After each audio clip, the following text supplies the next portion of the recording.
Hey everybody, welcome back. Today I'm going to talk about knowing who your friends are.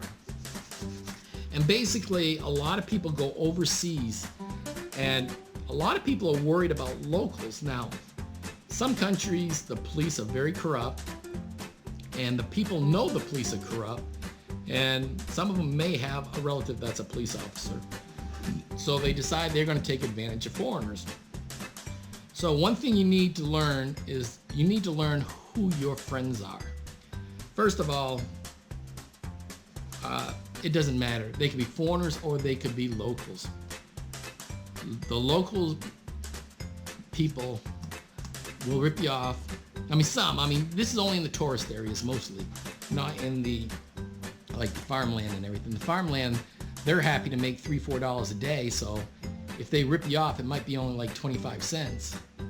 Like one time I was at a bus stop and the lady charged some Khmer girls let's just say $1 for some bananas.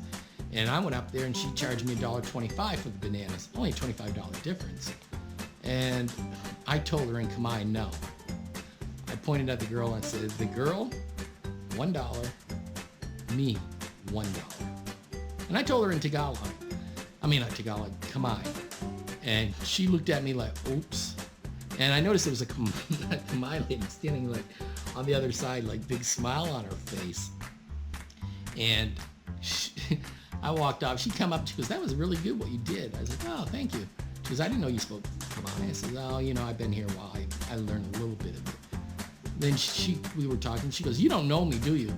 I said, no, I don't think I've ever seen you before. She goes, but I was a teacher, and so I've had over 1,000 students. There's probably students in the school that I may have met or don't remember or meeting or something to that effect. She said, oh no, you used to come into the restaurant I worked at, and I was the waitress, and I used to give you food every day for like a month, and you disappeared. I'm like, really? I said, I'm sorry, I didn't even recognize you. And she said, no, that's okay. But my point is, you will get ripped off by locals. Now, the foreigners, the expats, will rip you off by the thousands. Now, there's one scam that I said in one of my early videos about them selling a bar, opening a bar up, paying like $2,000-3,000, needing a business partner, selling the business part of it for like $20,000 or $30,000, keeping 51%. Now they just made, let's say $30,000. So they just made $21,000 profit minus whatever they used over the year to keep it up.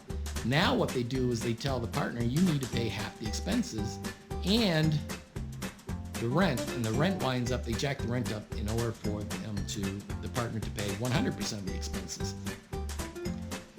And so it winds up that they really will rip you off.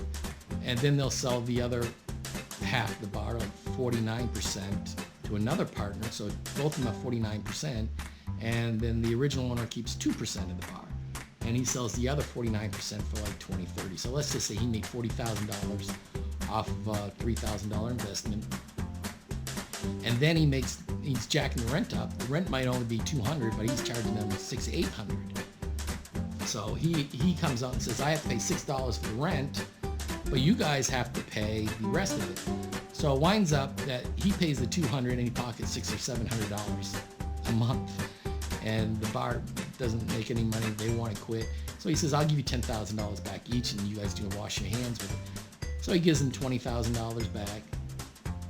He still walks away with over $20,000, and he does it again. He'll sell the bar again. But the thing is, you got to know who your friends are, because you don't know who's going to rip you off. There are people, I know stories of people befriending foreigners who wind up getting killed, because the foreigner finds out they have money, and so what they do is they go out and they try to kill the person in order to steal their money. Then there are people out there that, foreigners, if they find out that you have money, they are going to try to find out what they can do to get you to invest into a business that does not exist, like a beauty store. It does not exist. It's not going to exist. So they are going to try and get people to invest. I knew one guy in the Philippines, he had an abandoned building.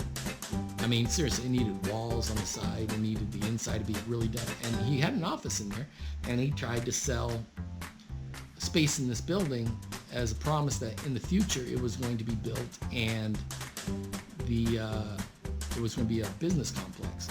And that's what his shtick was. He was going to sell space in a building that's not complete. So after about 6 to 8 months, there was a big sign up saying the landlord's kicking me out. And if you invested, well, your investments are now lost.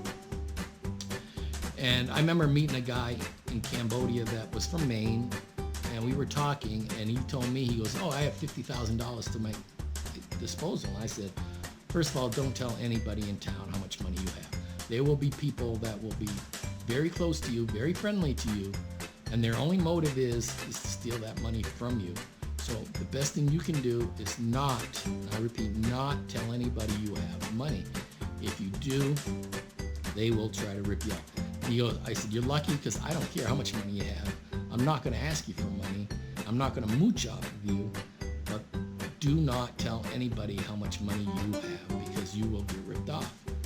I met him a few years later, and he said that he was going to invest into a sub sandwich shop. And he said the owners wanted $20,000 for like 40% of the store, or he was going to build his own franchise for like $20,000. And I said, well, you better think twice about that because I know the owner, and the owner told me that they only paid like $5,000 for everything.